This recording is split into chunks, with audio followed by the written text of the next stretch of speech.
병원 대기실은 언제나 차갑고 딱딱한 의자들로 가득합니다. 하얀 가운을 입은 의사들과 간호사들이 바쁘게 지나가고 저마다의 사연을 가진 사람들이 초조한 눈빛으로 벽에 걸린 전광판만 바라보고 있죠. 저 또한 그중 한 명이었습니다. 무거운 몸을 이끌고 정기검진 결과를 기다리던 그날, 제 인생을 송두리째 흔들어 놓았던 한 사람을 다시 만나게 될 줄은 꿈에도 몰랐습니다. 30해가 넘는 세월 동안 매일같이 미워하고 또 미워했던 그 이름이 제 옆자리에서 들려왔을 때 제 심장은 멈추는 것만 같았습니다. 이 기막힌 재회와 그 뒤에 숨겨진 눈물의 진실이 궁금하시다면 구독과 좋아요, 알림 설정 부탁드립니다. 여러분의 따뜻한 응원이 다음 이야기를 이어가는 큰 힘이 됩니다. 그럼 30년의 세월을 돌아 마주 선 두 여인의 이야기를 시작합니다. 나이가 든다는 건 참 묘한 일입니다. 몸의 구석구석이 고장나고 아픈 것도 서러운데 마음속 깊이 박혀있던 옛날의 상처들까지 찬바람이 불면 시리게 올라오곤 하니까요. 그날도 그랬습니다. 며칠 전부터 명치 끝이 답답하고 잠이 오질 않아 큰 병원을 찾았습니다. 자식들에게는 그저 별일 아니라고 바람 좀 쐬고 오겠다고 말하며 혼자 병원 의자에 앉아 있었죠. 환자들의 이름을 부르는 기계적인 목소리들 사이로 유독 귀에 박히는 이름 하나가 있었습니다. 박명희님, 3번 진료실로 들어오세요. 순간 저는 제 귀를 의심했습니다. 명희, 박명희. 잊으려야 잊을 수 없는 제 젊은 날의 전부였고 또 제 인생에서 가장 큰 배신감을 안겨주었던 그 이름이었습니다. 고개를 들어 진료실 앞으로 향하는 여인의 뒷모습을 보았습니다. 한때는 누구보다 꼿꼿하고 당당했던 어깨가 이제는 힘없이 굽어 있었습니다. 희끗희끗한 머리칼 위로 얹어진 낡은 모자, 그리고 힘겹게 지팡이를 짚고 걸어가는 그 모습이 제가 알던 그 명희가 맞나 싶어 눈을 뗄 수가 없었습니다. 우리는 30년 전 이 동네에서 알아주는 단짝이었습니다. 같이 시장통에서 국밥 한 그릇을 나눠 먹으며 자식들 잘 키우자고 나중에 늙어서 돈 많이 벌면 꼭 같이 온천 여행이나 가자고 새끼손가락까지 걸며 약속했던 사이였죠. 하지만 명희는 제가 가장 힘들었던 시절, 제 보증을 서준 덕에 넘어간 집 문서를 뒤로하고 야반도주하듯 사라져버렸습니다. 그날 이후로 저는 명희라는 이름만 들어도 자다가 벌떡 일어날 정도로 한을 품고 살았습니다. 그런데 그 원수 같은 여자가 바로 제 눈앞에 나타난 겁니다. 그것도 저처럼 낡고 병든 모습으로 말이죠. 저는 벌떡 일어나 그 여자의 앞을 가로막고 싶었습니다. 왜 그랬냐고, 나한테 어떻게 그럴 수 있었냐고 멱살이라도 잡고 따지고 싶었습니다. 하지만 제 발걸음은 떨어지지 않았습니다. 그저 떨리는 손으로 가방끈만 꽉 붙잡은 채 그녀가 진료실 안으로 사라지는 것을 바라볼 뿐이었습니다. 심장이 두근거리고 입술이 말랐습니다. 30년이라는 세월이 흘렀으니 얼굴이 많이 변했을 텐데도 걸음걸이 하나, 고개를 까딱이는 버릇 하나까지 제 기억 속의 명희와 너무나 똑같았습니다. 저는 제 이름이 불리는 것도 잊은 채 명희가 나오기만을 기다리며 휴게실 자판기 앞으로 자리를 옮겼습니다. 손이 떨려 동전 구멍에 돈을 넣는 것도 힘들었습니다. 겨우 캔커피 2개를 뽑았습니다. 하나는 뜨거운 열기가 가득했고 다른 하나도 마찬가지였습니다. 이 뜨거운 커피처럼 제 속도 타들어가는 것 같았습니다. 잠시 후 진료실 문이 열리고 명희가 힘없이 걸어 나왔습니다. 그녀는 처방전 한 장을 손에 꼭 쥐고 멍하니 바닥을 내려다보고 있었습니다. 저는 용기를 내어 그녀의 앞을 막아섰습니다. 명희는 깜짝 놀라 고개를 들었습니다. 한참을 제 얼굴을 뚫어지게 바라보던 그녀의 눈동자가 파르르 떨리기 시작했습니다. 너 순자 아니니? 김순자 맞지? 명희의 갈라진 목소리가 제 귓가를 때렸습니다. 저는 아무 말도 하지 못하고 그저 손에 쥐고 있던 뜨거운 캔커피 한 캔을 그녀의 마른 손바닥 위에 올려두었습니다. 미안하다는 말 한 번을 못했네. 명희는 커피 캔의 온기를 느끼기도 전에 툭 하고 그 자리에 주저앉아 버렸습니다. 그리고 마치 어린아이처럼 병원이 떠나가라 소리 죽여 울기 시작했습니다. 그 뜨거운 캔커피가 두 여인의 맺힌 응어리를 녹이기 시작한 것은 바로 그 순간부터였습니다. 명희의 울음소리는 병원 복도의 정적을 깨뜨렸습니다. 사람들의 시선이 우리에게 쏠렸지만 저는 그 시선조차 의식할 겨를이 없었습니다. 제 손바닥에 남은 캔커피의 온기보다 명희의 야윈, 손등 위로 떨어지는 눈물방울이 더 뜨겁게 느껴졌기 때문입니다. 명희는 한참 동안이나 고개를 들지 못했습니다. 그저 캔커피를 두 손으로 꼭 쥐고 마치 그것이 세상에 남은 마지막 생명줄이라도 되는 것처럼 놓지 않았습니다. 저는 명희를 부축해 복도 끝에 있는 작은 휴게실 의자로 데려갔습니다. 명희의 몸은 생각보다 훨씬 가벼웠습니다. 한때는 시장통에서 무거운 짐도 번쩍번쩍 들던 여장부였는데 이제는 바람만 불어도 날아갈 것 같은 종이 인형처럼 느껴져 가슴 한구석이 시큰거렸습니다. 의자에 앉은 우리는 한동안 아무 말도 하지 않았습니다. 자판기 돌아가는 소리와 멀리서 들려오는 안내방송만이 우리 사이의 공백을 채우고 있었죠. 침묵이 길어질수록 제 머릿속은 30년 전 그날의 기억으로 어지럽게 뒤섞였습니다. 사실 명희와 저는 단순한 친구 그 이상이었습니다. 남편 복 없는 팔자까지 닮아서 서로의 자식들을 제 자식처럼 여기며 살았습니다. 제가 시장에서 나무를 팔면 명희는 옆에서 생선을 팔았고 장사가 끝나면 시원한 막걸리 한 잔의 고단함을 씻어내던 사이였습니다. 사건은 우리가 조금 더 큰 꿈을 꾸기 시작했을 때 터졌습니다.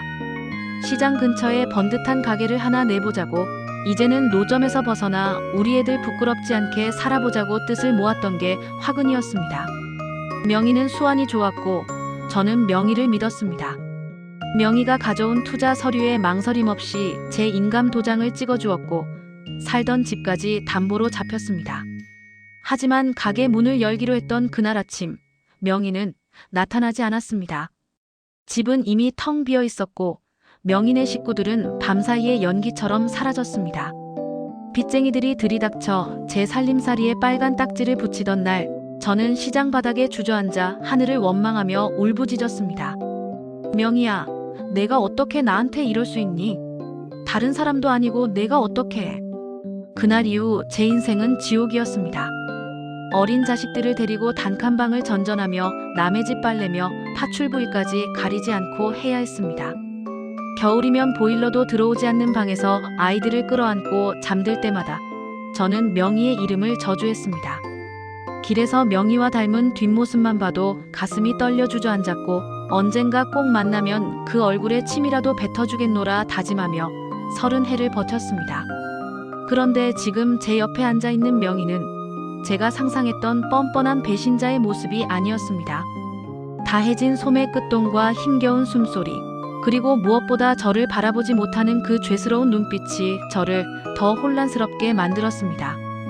원망이 가득했던 제 마음속에 알 수 없는 의문이 피어오르기 시작했습니다. 명희야, 너는 그동안 어떻게 살았길래 이 모양 이 꼴이 된 거니? 명희가 떨리는 손으로 커피캔을 땄습니다. 치익하는 소리와 함께 달콤한 향기가 올라왔습니다. 그녀는 커피 한 모금을 마시더니 아주 어렵게 입을 뗐습니다. 순자야, 나 죽기 전에 너 한 번만 보는 게 소원이었는데 이렇게 병원에서 만날 줄은 정말 몰랐다. 내가 나를 얼마나 미워했을지 감히 짐작도 안 간다. 명희의 목소리는 갈라져 있었습니다. 저는 차가운 목소리로 대답했습니다. 미워하는 걸로 끝났겠니?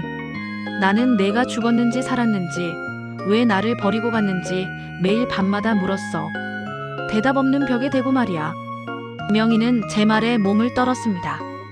그녀의 눈에서 다시 눈물이 고이기 시작했습니다. 우리는 그렇게 30년 전의 아픈 기억을 사이에 두고 마주 앉아 있었습니다. 누군가에게는 이미 잊힌 옛날 이야기일지 모르지만 우리 두 여인에게는 어제 일처럼 생생한 인생의 가장 깊은 흉터였습니다. 명희는 한참 동안 커피캔만 내려다보다가 결심한 듯 저를 똑바로 쳐다보았습니다. 그리고 제가 전혀 예상하지 못했던 이야기를 꺼내기 시작했습니다. 그날 명희가 떠날 수밖에 없었던 진짜 이유를 말입니다. 명희의 입술이 가늘게 떨렸습니다. 30년이라는 세월은 명희의 얼굴에 깊은 주름을 남겼지만 그 눈망울 속에 맺힌 슬픔만큼은 예전 그대로였습니다. 저는 명희가 내뱉을 다음 말이 두려우면서도 간절했습니다. 내가 믿었던 우정이 단돈 몇 푼에 팔려나간 싸구려였는지, 아니면 우리가 함께 보낸 그 뜨거웠던 시절이 모두 거짓이었는지 확인해야만 했으니까요. 명희는 캔커피의 온기에 의지하듯 두 손을 더 꽉 쥐었습니다. 순자야, 내가 도장을 찍어줬던 그 서류. 사실 그건 처음부터 잘못된 거였어. 나도 속았던 거야. 가게 자리를 알아봐 주겠다던 그 사기꾼 놈이 내 인감이랑 내 인감까지 다 들고 야반도주를 해버렸거든. 명희의 말에 제 심장이 덜컥 내려앉았습니다. 사기였다니요. 저는 30년 동안 명희가 내 돈을 들고 도망갔다고만 믿어왔습니다. 명희는 말을 이어갔습니다. 그놈이 도망가고 나니까 당장 우리 집이랑 내 집으로 사채업자들이 들이닥치더라. 험악한 놈들이 시장통까지 찾아와서 깽판을 치는데 내가 그 자리에 있으면 너까지 죽일 것 같더라고. 내가 찍어준 도장 때문에 내가 다 뒤집어 쓰게 생겼는데 내가 무슨 면목으로 내 얼굴을 보겠니? 명희의 목소리는 이제 흐느낌으로 변해 있었습니다. 차라리 내가 없어져야 화살이 나한테만 쏠릴 줄 알았어. 그래서 그 밤에 애들 들쳐업고 무작정 도망쳤던 거야. 내가 도망치면 그놈들이 나만 쫓아올 줄 알고. 그런데 그게 내 일생일대의 실수였다. 너한테 한마디라도 남겼어야 했는데 겁이 나서 너무 무서워서 그냥 숨어버린 거야. 저는 멍하니 명희를 바라보았습니다. 명희가 떠나고 난 뒤 제게 들이닥쳤던 고통의 시간들이 주마등처럼 스쳐 지나갔습니다. 저는 명희가 저를 배신했다고 믿었기에 그 원망의 힘으로 악착같이 버텼습니다. 그년보다 잘 살아야지, 그년 앞에 당당히 서서 복수해야지 하는 마음 하나로 아이들을 키웠습니다. 그런데 명희는 저를 지키기 위해 도망쳤다는 말을 하고 있었습니다. 너를 배신하고 돈 들고 튄 년으로 사는 게 차라리 마음 편하겠다 싶더라. 내가 나를 미워하면서라도 독하게 버티길 바랐어. 미안하다 순자야. 내가 못나서, 내가 너무 겁쟁이라서 내 인생을 망쳐놓고 말았어. 명희는 이제 고개도 들지 못한 채 어깨를 들썩이며 울었습니다. 저는 가슴이 타들어가는 것 같았습니다.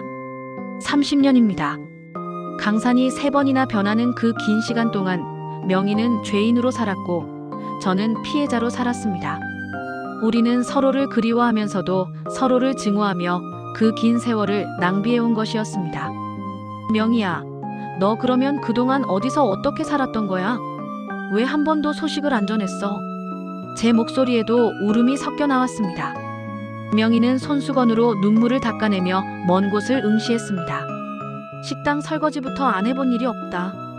내 이름으로 된 빚 조금이라도 갚아보려고. 시장통 근처에는 얼씬도 못하고 숨어서 살았지. 그러다 몸이 이 모양이 되니까 이제야 내가 보고 싶어 미치겠더라고. 우리는 병원 휴게실 한 구석에서 서로를 원망하고 또 자책하며 눈물을 흘렸습니다. 가장 친했던 친구가 가장 큰 원수가 되었다가 다시 인생의 마지막 길목에서 가련한 노인이 되어 마주선 이 상황이 너무나도 기가 막혔습니다. 명희가 건넨 이야기는 이제 시작에 불과했습니다. 그녀가 30년 동안 숨겨온 또 다른 진실이 제 가슴을 더 깊게 후벼 팔 준비를 하고 있었습니다. 이 기막힌 운명의 장난과 명희가 차마 말하지 못했던 마지막 비밀이 궁금하시다면 구독과 좋아요, 알림 설정 부탁드립니다. 여러분의 성원이 사연을 이어가는 원동력이 됩니다. 그럼 다음 이야기를 계속하겠습니다. 병원의 공기는 유독 무겁고 차갑습니다. 소독약 냄새가 코끝을 찌르고 하얀 벽면은 마치 세상의 모든 색깔을 지워버린 것처럼 창백하기만 합니다. 그 복도 끝, 웅웅거리며 돌아가는 자판기 소리만이 정적을 깨고 있었죠. 저는 그 자판기 앞에 서서 한참을 멍하니 서 있었습니다. 동전 구멍에 넣어야 할 100원짜리 몇 개가 손바닥 안에서 땀에 젖어 축축했습니다. 30년입니다. 강산이 3번이나 변하고 갓 태어난 아이가 장성해 부모가 될 만큼의 긴 시간입니다. 그 세월 동안 저는 단 한순간도 박명희라는 이름을 잊어본 적이 없습니다.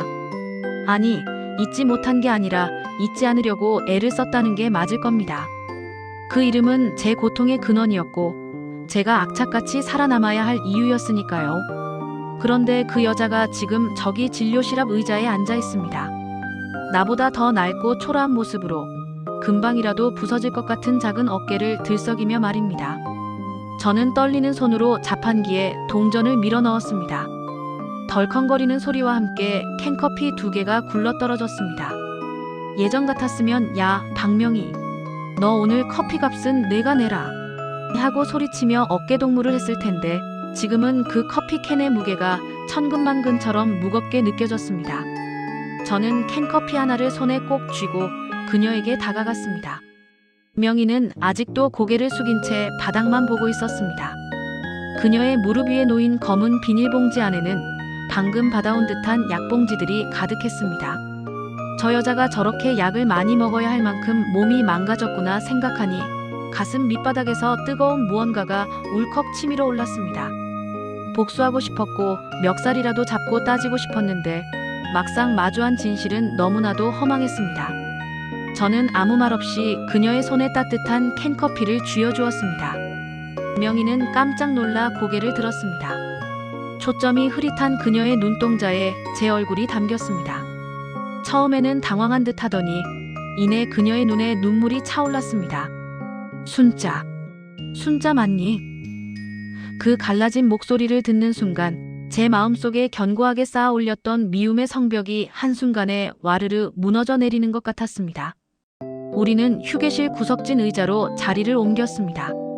명희는 제가 준 캔커피를 따지도 못한 채 그저 두 손으로 꼭 감싸쥐고 있었습니다. 마치 그 온기가 30년 동안 얼어붙었던 자신의 인생을 녹여주기라도 바라는 사람처럼 말이죠. 저는 그런 명희를 빤히 쳐다보았습니다. 30년 전 그 화창했던 봄날에 아무 말도 없이 사라졌던 그날의 박명희를 찾고 싶었습니다. 하지만 제 옆에 앉아있는 사람은 뼈만 앙상하게 남은 세월의 풍파에 짓눌린 가련한 노파뿐이었습니다. 명희가 떨리는 손으로 커피캔을 땄습니다.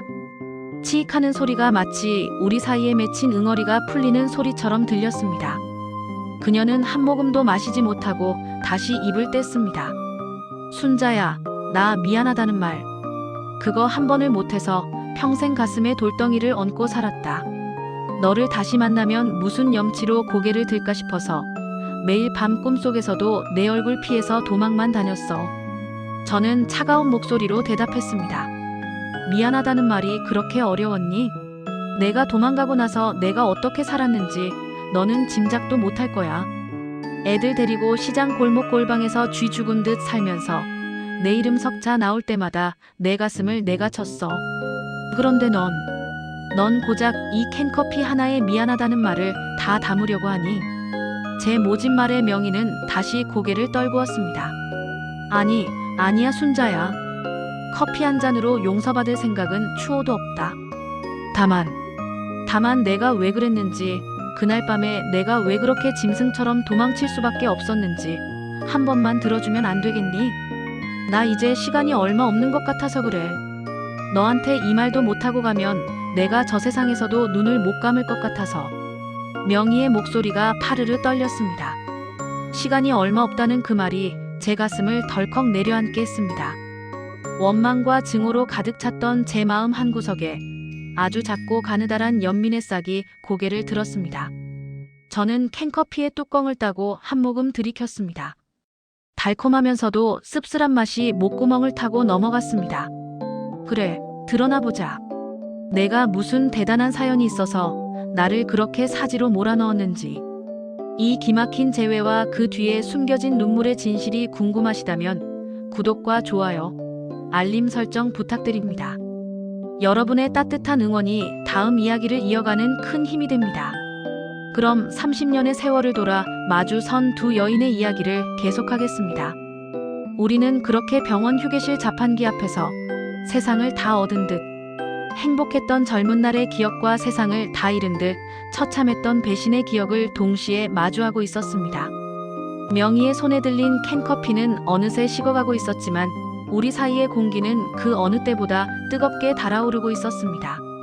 명희는 마침내 결심한 듯 제 손을 조심스럽게 맞잡았습니다. 거칠고 마디가 굵어진 그 손의 감촉이 전해지는 순간 저는 깨달았습니다. 우리 둘 다 참으로 고단한 세월을 건너왔다는 것을요. 명희는 깊은 한숨을 내쉬며 이야기를 시작했습니다. 30년 전 우리가 함께 꿈꿨던 그 작은 가게가 어떻게 모래성처럼 허물어졌는지, 그리고 그 폭풍우 속에서 그녀가 왜 나를 버리는 길을 택할 수밖에 없었는지에 대한 진실이 이제 막 그녀의 입술을 통해 흘러나오려 하고 있었습니다. 저는 숨을 죽이고 그녀의 입을 바라보았습니다. 이제 곧 제 인생을 지배했던 30년의 미스터리가 풀릴 시간입니다. 명희는 식어버린 캔커피를 만지작거리며 한참 동안 먼 산을 바라보듯 허공을 응시했습니다. 그녀의 눈가에는 이미 수많은 세월이 지나간 자국들이 깊은 주름이 되어 패여 있었고, 그 주름 사이사이로 고통의 흔적들이 역력했습니다. 저는 그런 명희의 옆 얼굴을 지켜보며 가슴속이 타들어가는 것 같았습니다. 30년입니다. 제가 그녀를 향해 품었던 그 지독한 원망의 세월이 그녀의 야윈 목소리 한마디에 흔들리고 있었습니다. 순자야, 너는 내가 그 돈을 들고 아주 잘 살 줄 알았지? 남의 눈에 피눈물 흘리게 하고 나는 어디 좋은 데 가서 떵떵거리며 살 줄 알았지? 명희가 씁쓸하게 웃으며 말했습니다. 그 웃음소리는 마치 마른 나뭇가지가 부러지는 소리처럼 애처로웠습니다. 저는 대답 대신 입술을 꽉 깨물었습니다. 사실 그랬습니다. 그녀가 나를 배신하고 떠난 뒤 저는 그녀가 세상에서 가장 불행하기만을 바랐습니다. 아니, 어쩌면 그녀가 너무나 잘 살고 있어서 나 같은 건 잊어버렸을까봐 그게 더 두려웠는지도 모릅니다. 명희는 다시 말을 이어갔습니다. 나 그날 밤에 애들 손잡고 집을 나오면서 단 한 번도 뒤를 돌아보지 못했다. 뒤를 돌아보면 내 얼굴이 보일 것 같아서, 내 목소리가 들릴 것 같아서 발이 떨어지질 않더라고. 그런데 순자야, 나 그 돈 만져보지도 못했다. 그 사기꾼 놈이 내 인감이랑 내 서류까지 다 들고 튀었다는 걸 알았을 때 나는 정말이지 혀라도 깨물고 죽고 싶었어. 명희의 고백은 충격적이었습니다. 저는 30년 동안 명희가 내 돈을 가로채 도망간 배신자라고만 믿고 살았는데 그녀 역시 피해자였다는 사실이 믿기지 않았습니다. 명희는 울먹이며 말을 계속했습니다. 내가 죽으면 그만이지만 나 때문에 내 집까지 넘어가게 생겼는데 내가 무슨 염치로 내 앞에 나타나겠니? 그래서 생각했어. 내가 없어지는 게 너를 돕는 길이라고. 사채업자들이 나를 찾으러 전국을 뒤질 테니까 내가 멀리 도망가서 그놈들 시선을 돌려야 내가 조금이라도 숨을 쉴 수 있을 것 같았어. 명희의 이야기는 제 상상을 뛰어넘는 것이었습니다. 그녀는 저를 버린 것이 아니라 저에게 닥칠 화를 자신에게로 돌리기 위해 스스로 어둠 속으로 숨어버린 것이었습니다. 순자야, 나 지난 30년 동안 단 하루도 편하게 잠든 적이 없다. 식당 설거지를 하고 빌딩 청소를 하면서 번 돈 10원 한 장 허투루 쓰지 않고 모았어. 내 이름으로 된 빚 내가 다는 못 갚아도 조금이라도 덜어주려고. 시장통 근처에는 얼씬도 못하면서 그렇게 숨어서 살았다. 그녀의 진심 어린 한마디가 제 가슴의 빗장을 세차게 두드렸습니다. 평생을 원수로 여기며 저주했던 사람이 사실은 저를 지키기 위해 자신의 인생을 송두리째 던졌다는 사실이 저를 무너지게 했습니다. 명희는 제 손을 꼭 잡으며 말을 맺었습니다. 미안하다는 말, 그거 하려고 내가 여기까지 버텼나 보다. 순자야, 나를 용서해달라고는 안 할게. 그냥 내가 너를 얼마나 그리워했는지 그것만 알아주면 안 되겠니? 이 기막힌 운명의 장난과 명희가 30년 동안 숨겨온 눈물의 진실이 궁금하시다면 구독과 좋아요, 알림 설정 부탁드립니다. 여러분의 따뜻한 공감이 이 사연을 이어가는 큰 힘이 됩니다. 그럼 명희가 차마 말하지 못했던 그날의 진짜 비밀을 향해 이야기를 계속하겠습니다. 명희의 손은 얼음장처럼 차가웠지만 그 손을 통해 전해지는 진심은 제 가슴을 뜨겁게 달구었습니다. 저는 이제야 알 것 같았습니다. 우리가 서로를 미워하며 보낸 그 긴 세월이 사실은 서로를 향한 깊은 애정과 미련의 다른 이름이었다는 것을요. 병원 휴게실의 낡은 의자에 앉아있는 두 늙은 여인의 머리 위로 30년 전 그날처럼 눈부신 햇살이 비치기 시작했습니다. 하지만 명희의 얼굴은 그 햇살보다 더 창백해 보였고 그녀의 고백 뒤에는 아직 제가 감당해야 할 더 큰 진실이 기다리고 있었습니다. 명희는 잠시 숨을 고르더니 가방 안에서 낡은 수첩 하나를 꺼냈습니다. 그 수첩 안에는 누렇게 빛바랜 신문 광고지와 쪽지들이 빼곡하게 붙어 있었습니다. 그것은 명희가 지난 세월 동안 저를 찾기 위해, 그리고 저를 돕기 위해 남긴 처절한 기록들이었습니다. 저는 떨리는 손으로 그 수첩을 넘기기 시작했습니다. 그곳에는 제가 알지 못했던 명희의 30년이 눈물로 쓴 편지가 되어 담겨 있었습니다. 명희가 건넨 낡은 수첩을 받아든 제 손이 덜덜 떨렸습니다. 수첩의 모서리는 닳고 닳아 해져 있었고, 겉표지에는 정갈하게 제 이름 석자, 김순자가 적혀 있었습니다. 한 장 한 장 넘길 때마다 그 안에서 쏟아지는 기록들은 제 심장을 사정없이 내리쳤습니다. 거기에는 명희가 지난 세월 동안 제가 살던 동네를 수소문했던 흔적들, 그리고 시장 상인들에게 제 소식을 물었던 날짜들이 꼼꼼하게 적혀 있었습니다. 하지만 제 눈을 가장 의심하게 만든 것은 수첩 뒤편에 붙어있는 수많은 송금 영수증이었습니다.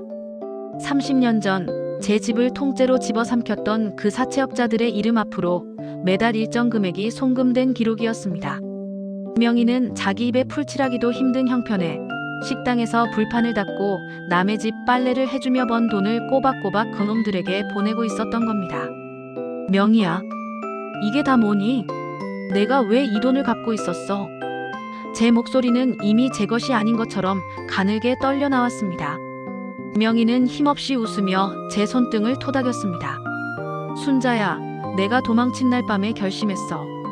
너한테 씌워진 그 끔찍한 빚더미, 내가 다 갚지는 못해도 내가 길거리에 나앉지 않게는 하겠다고 말이야. 사채업자들 찾아가서 무릎 꿇고 빌었어. 내가 돈 갚을 테니 김순자네 집은 건드리지 말아달라고. 그놈들이 내 손가락까지 분지르겠다고 협박해도 나는 매달 돈을 보냈어. 저는 그제야 깨달았습니다. 명희가 사라진 뒤 독사 같던 사채업자들이 왜 어느 날부터인가 제 집 주변에서 보이지 않았는지, 왜 그들이 제 가재도구를 압류하려다 말고 조용히 물러갔는지 말입니다. 저는 그저 하늘이 도운 줄 알았고 제 운이 좋았던 줄로만 알았습니다. 그런데 그 모든 평화 뒤에는 명희가 흘린 피눈물이 있었던 겁니다. 나는 내가 돈을 들고 튀어서 호의호식하는 줄만 알았는데, 너는 그 빚을 갚으려고 평생을 숨어서 고생만 했단 말이니? 제 가슴속 깊은 곳에서 통곡이 터져 나왔습니다. 명희는 오히려 미안한 표정을 지으며 제 눈물을 닦아주었습니다. 순자야, 나를 원망하며 사는 게 너한테는 차라리 나았을 거야. 그래야 내가 독해질 수 있었을 테니까. 내가 사실대로 말하고 같이 빚 갚자고 했으면 우리 둘 다 지금까지 살아남지 못했을 거야. 명희의 진실은 제가 30년 동안 가졌던 증오를 한순간에 수치심으로 바꾸어 놓았습니다. 저는 그녀를 저주하며 매일 밤 잠들었지만 그녀는 저를 위해 어둠 속에서 등불을 밝히고 있었던 셈입니다. 이 잔인하고도 따뜻한 반전 앞에서 저는 고개를 들 수가 없었습니다. 이 기막힌 운명의 반전과 명희가 30년 동안 홀로 감당해온 희생의 이야기가 궁금하시다면 구독과 좋아요, 알림 설정 부탁드립니다. 여러분의 공감이 사연을 이어가는 큰 힘이 됩니다.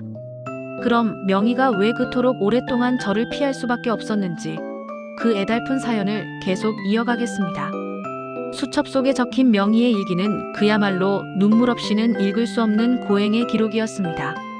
오늘은 순자네 집 막내 생일인데 고기 한 근이라도 사보내고 싶다는 글귀부터 순자가 시장에서 다시 자리를 잡았다는 소식을 들었다. 다행이다라는 짧은 메모까지. 명희는 제 삶의 궤적을 멀리서나마 지켜보며 저와 함께 숨쉬고 있었습니다. 하지만 명희는 끝내 제 앞에 나타나지 않았습니다. 왜 그랬을까요? 왜 빚을 거의 다 갚아갈 때쯤에도 저에게 연락 한 통 하지 않았던 걸까요? 명희는 제 질문에 조용히 자신의 환자복 소매를 걷어올렸습니다. 그녀의 팔에는 수많은 주사바늘 자국과 시퍼런 멍들이 가득했습니다. 그리고 그녀가 꺼낸 마지막 이야기는 제 가슴을 다시 한번 무너뜨렸습니다. 명희가 걷어올린 소매 아래로 드러난 팔은 마치 마른 나뭇가지처럼 가늘었습니다. 그 하얀 피부 위로 울긋불긋하게 피어난 주사바늘 자국과 시퍼런 멍 자국들은 그녀가 지난 세월 동안 얼마나 모진 풍파를 몸으로 받아냈는지 웅변하고 있었죠.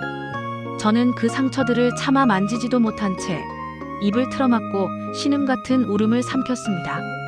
명희는 오히려 담담한 표정으로 소매를 다시 내리며 옅은 미소를 지어 보였습니다. 순자야, 내가 너한테 나타나지 못한 건 돈 때문만이 아니었어. 빚을 거의 다 갚아갈 때쯤 나한테 병이 찾아왔거든. 하늘도 참 무심하시지. 이제 좀 살만해져서 너 찾아가 사죄라도 하려고 하니 몸이 먼저 무너지더라고. 이 꼴로 나타나면 내가 나를 불쌍하게 여길 거 아니니. 나는 내가 나를 불쌍하게 여기는 게 미워하는 것보다 더 견디기 힘들었어. 명희의 목소리는 잔잔한 호수처럼 고요했지만 그 속에 담긴 뜻은 제 가슴을 천 갈래 만 갈래로 찢어 놓았습니다. 명희는 제가 그녀를 원망하는 동안 홀로 그 지독한 병마와 싸우며 제 이름을 불렀을 것입니다. 사채업자들에게 쫓기며 번 돈을 제 빚을 갚는데 다 써버리고 정작 자신의 몸이 축나는 줄도 몰랐던 그 바보 같은 여자. 명희는 제가 알던 그 시절보다 훨씬 더 강하고 또 훨씬 더 처절하게 저를 사랑하고 있었습니다. 너 기억나니? 우리 젊었을 때 시장에서 장사하다 힘들면 서로 등 두드려주면서 그랬잖아. 나중에 늙어서 자식들 다 출가시키고 나면 우리 둘이서만 좋은 거 먹으러 다니자고. 나는 그 약속 하나 지키려고 시장통에서 고등어 비린내 맡아가며 하루에 3시간씩만 자고 일했어. 너한테 진 빚 갚고 당당하게 내 앞에 서서 그 온천 여행 가자고 말하고 싶었거든.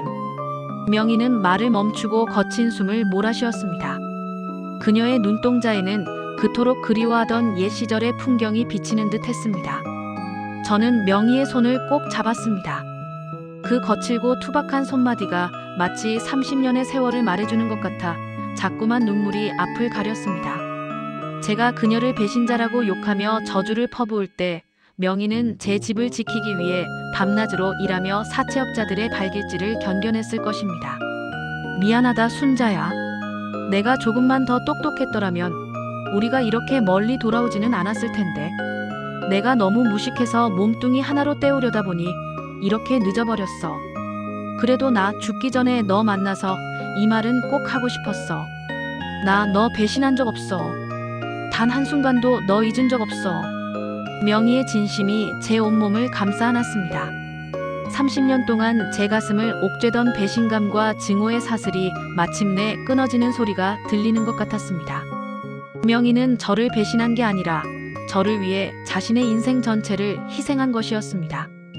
이 눈물겨운 우정의 진실 앞에서 저는 그저 명희의 야윈 어깨를 감싸 안고 울 수밖에 없었습니다. 이 가슴 아픈 희생과 명희가 끝내 말하지 못했던 마지막 소원이 궁금하시다면 구독과 좋아요, 알림 설정 부탁드립니다.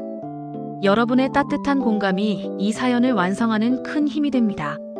그럼 명희가 병마와 싸우면서도 끝내 연락하지 못했던 진짜 속사정을 계속해서 들려드리겠습니다. 명희는 제 품 안에서 아주 작은 새처럼 떨고 있었습니다. 그녀의 체온은 낮았지만 그녀가 건넨 진심은 그 어떤 불꽃보다 뜨겁게 제 심장을 달구었습니다. 우리는 병원 휴게실 그 낡은 의자에 앉아 30년 동안 서로에게 하지 못했던 수만 가지 이야기들을 눈물로 대신하고 있었습니다. 명희의 이야기는 아직 끝나지 않았습니다. 그녀가 왜 그토록 오랫동안 고독한 투병 생활을 이어왔는지, 그리고 왜 오늘에서야 제 앞에 나타났는지에 대한 마지막 조각이 남아 있었습니다. 명희는 제 품에 기댄 채 한참 동안 숨을 몰아쉬었습니다. 그녀의 가느다란 숨소리가 제 귓가에 닿을 때마다 저는 그 세월의 무게가 느껴져 가슴이 아려왔습니다. 명희가 제 옷소매를 꼭 쥐며 다시 입을 뗐습니다. 그 목소리는 아주 낮았지만 그 안에 담긴 이야기는 제가 감당하기엔 너무나 무거웠습니다. 순자야, 내가 왜 빚을 다 갚고도 너를 찾아가지 못했는지 아니? 사실은 몇 번이나 내가 장사하는 시장 입구까지 갔었어. 멀리서 남을 다듬는 내 뒷모습을 보는데 발이 떨어지질 않더라고. 내가 나를 보고 그 서슬퍼런 눈으로 독서를 내뱉을까봐 무서웠던 게 아니야. 내가 나타나면 내가 애써 묻어둔 그 아픈 기억들이 다시 살아나서 너를 괴롭힐까봐. 그게 제일 겁이 났어. 명희는 씁쓸하게 웃으며 말을 이어갔습니다. 그녀는 10년 전 이미 몸에 이상이 있다는 것을 알았다고 했습니다. 하지만 그녀는 병원 대신 일터로 향했습니다. 자신이 쓰러지면 순자의 이름으로 남겨진 마지막 빚 서류를 정리할 사람이 없다는 생각 때문이었죠. 그녀는 진통제를 삼켜가며 식당 불판을 닦았고 밤에는 남의 집 건물 복도를 닦았습니다. 자신의 몸이 썩어 들어가는 줄도 모르고 오직 저를 향한 미안함과 책임감 하나로 버텨온 세월이었습니다. 병원에 가보니 이미 늦었다고 하더라. 수술도 안 되고 그저 약으로 버티는 수밖에 없다고. 그때 생각했어. 아, 이게 내가 지은 죄에 대한 벌이구나. 너한테 말 한마디 없이 도망친 벌을 이렇게 받는구나 싶더라고. 그래서 더더욱 연락을 못했어. 다 죽어가는 꼴로 나타나서 너한테 용서해달라고 비는 게 너한테는 또 다른 짐이 될 것 같았거든. 나는 끝까지 너한테 나쁜 년으로 남는 게 나을 줄 알았어. 명희의 고백에 저는 가슴을 치며 통곡했습니다. 이 바보 같은 여자야. 그게 왜 내 죄니? 나를 지키려고 그 고생을 해놓고 왜 마지막 순간까지 너 자신을 벌하며 살았니? 명희는 제가 우는 모습을 보며 도리어 미안해했습니다. 그녀는 자신이 아픈 것보다 저를 울게 만든 것이 더 가슴 아프다고 했습니다. 그녀는 홀로 고독하게 투병 생활을 하며 병실 천장을 보며 제 이름만 수천 번, 수만 번 불렀을 것입니다. 항암 치료를 받으면서 머리카락이 한 움큼씩 빠질 때마다 내 생각이 제일 많이 나더라. 우리 젊었을 때 서로 머리 따주면서 참 예쁘다고 웃어줬잖아. 그 머리카락 다 빠진 흉측한 모습을 너한테 보여주기 싫어서 가발을 쓰고 모자를 눌러 쓰고 그렇게 숨어 지냈어. 그런데 오늘은 정말 이상하게 내가 너무 보고 싶더라. 죽기 전에 내 얼굴 한 번만 보면 여한이 없겠다 싶어서 염치불구하고 내가 자주 간다는 이 병원 대기실에서 며칠을 기다렸어. 명희의 말에 저는 그녀의 가발 위로 씌워진 낡은 모자를 매만졌습니다. 그 안에서 느껴지는 명희의 고통이 제 손끝을 타고 전해져 왔습니다. 그녀는 자신의 품격보다 저와의 인연을 더 소중히 여겼고 자신의 생명보다 저와의 약속을 더 무겁게 여겼습니다. 이 깊고도 지독한 우정의 속사정 앞에서 제가 지난 30년 동안 품었던 증오는 이미 자취를 감추고 없었습니다. 이 눈물겨운 명희의 진심과 그녀가 마지막으로 제게 남기고 싶었던 말이 궁금하시다면 구독과 좋아요, 알림 설정 부탁드립니다. 여러분의 따뜻한 관심이 이 사연의 결말을 향해 나아가는 큰 힘이 됩니다. 그럼 30년 동안 맺혔던 가슴속 응어리가 눈물로 씻겨나가는 그 기적 같은 순간을 계속해서 들려드리겠습니다. 명희는 이제 기운이 다했는지 제 어깨에 머리를 기대고 눈을 감았습니다. 그녀의 창백한 얼굴 위로 병원 창가에서 들어오는 오후의 햇살이 비치고 있었습니다. 그 햇살 아래서 명희는 세상에서 가장 평온한 표정을 짓고 있었습니다. 저는 그녀의 손을 놓지 않았습니다. 이제는 제가 그녀를 지켜줄 차례였습니다. 30년의 세월을 돌아 다시 만난 우리 두 여인에게 이제 남은 것은 서로의 상처를 보듬어주는 뜨거운 눈물뿐이었습니다. 명희의 머리가 제 어깨에 닿는 순간 저는 그녀의 가냘픈 떨림을 온몸으로 느꼈습니다. 30년입니다. 이 사람을 다시 만나면 가슴에 맺힌 한을 다 쏟아내며 모진 말을 퍼부어 주리라 다짐했던 그 기나긴 세월이 정작 그녀의 야윈 숨소리 한 번에 눈 녹듯 사라지고 있었습니다. 명희가 내민 그 수첩, 그리고 그 안에 담긴 송금 영수증들과 삐뚤빼뚤한 일기장들은 저를 향한 그녀의 가장 처절하고도 뜨거운 참회록이었습니다. 저는 명희의 마른 손을 제 두 손으로 감싸 쥐었습니다. 명희야, 이 미련한 사람아. 왜 그랬어? 왜 혼자서 그 모진 짐을 다 짊어지고 살았어? 나한테 말이라도 한마디 해주지. 내가 너를 배신자라고 욕하며 저주할 때 너는 어떻게 그 고통을 혼자 다 견뎠니? 제 목소리는 이미 울음이 가득 섞여 형체를 알아보기 힘들 정도였습니다. 명희는 제 손길에 겨우 눈을 뜨며 희미하게 입꼬리를 올렸습니다. 순자야, 내가 나를 미워해야 내가 살 것 같았어. 나를 향한 그 독한 마음이라도 있어야 내가 자식들 데리고 그 험한 세상 버틸 수 있을 것 같았거든. 나는 괜찮아. 너만 다시 일어설 수 있다면 나는 평생 대역죄인으로 살아도 좋았어. 그런데 오늘 너를 보니까 이제야 내 마음속에 얹혀있던 그 커다란 바위 덩어리가 내려가는 것 같다. 명희는 말을 마칠 기력도 없는지 다시 눈을 감았습니다. 저는 그녀의 주름진 얼굴 위로 떨어지는 제 눈물을 닦아줄 생각도 못한 채 그녀의 이름을 불렀습니다. 명희야, 명희야. 우리가 시장 바닥에서 나무를 팔고 생선을 팔며 언젠가 성공하면 멋진 옷 베입고 온천 여행 가자고 웃던 그 시절이 어제 같은데 왜 우리는 이렇게 병원 차가운 의자에 앉아 서로의 아픔을 확인해야 하는 걸까요? 하지만 그 순간 제 마음속 깊은 곳에 웅크리고 있던 30년 된 괴물이 사라지는 것을 느꼈습니다. 증오라는 괴물 대신 그 자리에 들어앉은 것은 가련한 내 친구를 향한 깊은 가엾음과 사랑이었습니다. 우리는 한참 동안 그렇게 말없이 서로를 의지한 채 앉아 있었습니다. 병원 휴게실의 소음도 바쁘게 지나가는 사람들의 발소리도 우리에겐 들리지 않았습니다.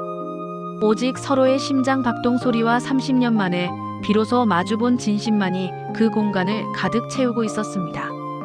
캔커피의 온기는 진즉에 사라졌지만 명희의 손에서 전해지는 미세한 온기가 제 가슴을 더 뜨겁게 달구었습니다.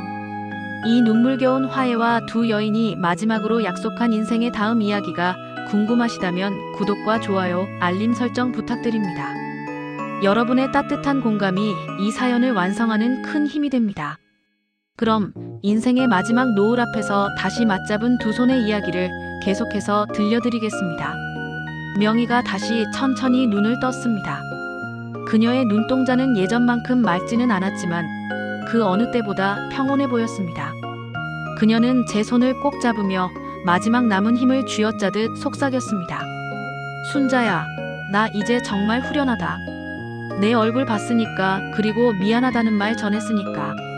이제는 내가 어디에 있든 내 행복만 빌 수 있을 것 같아.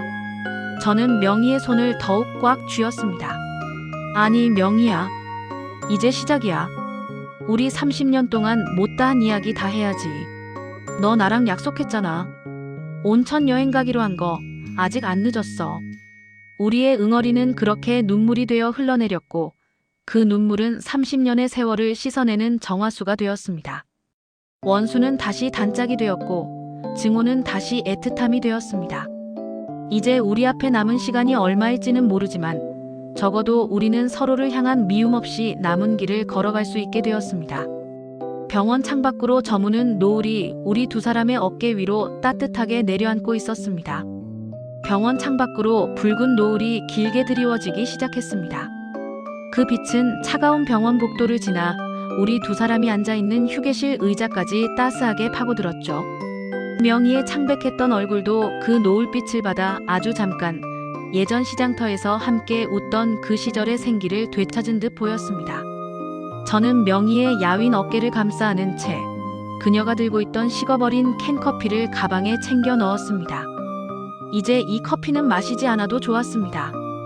이미 우리 마음속에는 그 어떤 커피보다 뜨겁고 달콤한 진심이 가득 차 있었으니까요. 명희야, 조금 걸을 수 있겠니? 여기 뒤에 작은 산책로가 있더라. 우리 거기 가서 해지는 것 같이 보자. 제 제안에 명희는 힘겹게 고개를 끄덕였습니다. 저는 명희의 팔을 제 팔에 단단히 끼우고 그녀가 짚고 있던 지팡이를 함께 맞잡았습니다. 한 걸음 한 걸음 떼는 것이 명희에게는 무척 고된 일이었겠지만 그녀는 제 어깨에 몸을 의지한 채 입가에 옅은 미소를 띠고 있었습니다. 30년 만에 비로소 마음 편히 내딛는 발걸음이었습니다. 산책로에는 이른 봄의 기운이 살짝 감돌고 있었습니다. 아직 꽃망울이 터지지는 않았지만 가지마다 몽글몽글하게 맺힌 생명력이 느껴졌죠. 명희는 멈춰 서서 깊게 숨을 들이마셨습니다. 순자야, 공기가 참 달다. 너랑 이렇게 걷는 게 내 인생의 마지막 소원이었는데 하나님이 내 기도를 들어주셨나 봐. 명희의 목소리는 작았지만 단단했습니다. 저는 그 손을 더욱 꽉 쥐었습니다. 바보 같은 소리 하지 마. 이게 왜 마지막이야? 이제부터 시작이지. 너 나랑 약속한 거 하나도 안 잊었지? 우리 온천도 가야 하고 예쁜 옷도 맞춰 입어야 해. 우리는 산책로 벤치에 나란히 앉아 저물어가는 해를 바라보았습니다. 명희는 제 어깨에 머리를 기대고 조용히 눈을 감았습니다. 그 순간 제 마음속에 남아있던 마지막 미움의 조각까지 바람에 날려가는 기분이었습니다. 지난 30년 저는 명희를 원망하며 스스로를 감옥에 가두고 살았습니다. 하지만 명희는 그 감옥 밖에서 저를 지키기 위해 자신의 온 생을 바쳤습니다. 누가 누구를 용서하고 말고 할 것도 없었습니다. 우리는 그저 모진 세월을 이겨내고 살아남은 서로의 유일한 증인이자 동반자였습니다. 순자야, 나 이제 정말 하나도 안 아픈 것 같다. 내가 옆에 있으니까 마음이 너무 편해. 명희가 속삭였습니다. 저는 대답 대신 명희의 거친 손등을 부드럽게 쓰다듬었습니다. 이제 병원 대기실의 차가운 의자도 자판기의 웅웅거리는 소리도 우리를 방해할 수 없었습니다. 오직 우리 두 사람만의 고요하고 평화로운 시간이 흐르고 있었습니다. 인생의 황혼에서 마주한 이 짧은 순간이 어쩌면 우리가 보낸 화려했던 젊은 날들보다 더 소중하고 값진 것일지도 모른다는 생각이 들었습니다. 노을이 완전히 사라지고 어둠이 내리기 시작할 때쯤 우리는 천천히 다시 병동으로 향했습니다. 명희의 병실 앞에서 저는 그녀의 두 손을 꼭 잡고 약속했습니다. 내일 아침 일찍 올게. 내가 좋아하는 따뜻한 전복죽 끓여서 올 테니까 푹 자고 있어야 해. 알았지? 명희는 아이처럼 환하게 웃으며 고개를 끄덕였습니다. 그 웃음 끝에는 더 이상 죄책감도 슬픔도 남아있지 않았습니다. 오직 친구를 향한 깊은 신뢰와 사랑만이 가득했습니다. 집으로 돌아오는 길, 저는 밤하늘을 올려다보았습니다. 30년 동안 저를 괴롭혔던 그 어두운 그림자는 사라지고 대신 마음속에는 따뜻한 등불 하나가 켜진 것 같았습니다. 미안하다는 말 한마디를 전하기 위해 30년을 버틴 친구와 그 친구를 용서하기 위해 30년을 기다린 나. 우리 인생의 긴 터널은 그렇게 끝이 났고 이제 우리 앞에는 짧지만 눈부시게 아름다운 길이 펼쳐져 있었습니다. 인생은 참으로 알 수 없는 것입니다. 가장 큰 상처를 준 사람이 가장 큰 사랑을 품고 있기도 하고 평생을 미워했던 사람이 나를 가장 아껴준 사람이기도 하니까요. 하지만 한 가지 확실한 것은 진심은 반드시 통한다는 사실입니다. 여러분의 마음속에도 혹시 아직 풀지 못한 맺힌 실타래가 있나요? 너무 늦기 전에 그 뜨거운 캔커피 한 캔의 용기를 내보시는 건 어떨까요? 오늘 준비한 이야기는 여기까지입니다. 30년의 세월을 돌아 다시 만난 두 여인의 눈물겨운 우정이 여러분의 마음에도 작은 온기를 전해드렸기를 바랍니다. 긴 시간 동안 경청해 주셔서 진심으로 감사합니다. 여러분의 삶에도 언제나 따뜻한 화해와 사랑의 기적이 함께하기를 기원합니다. 평안한 밤 되십시오.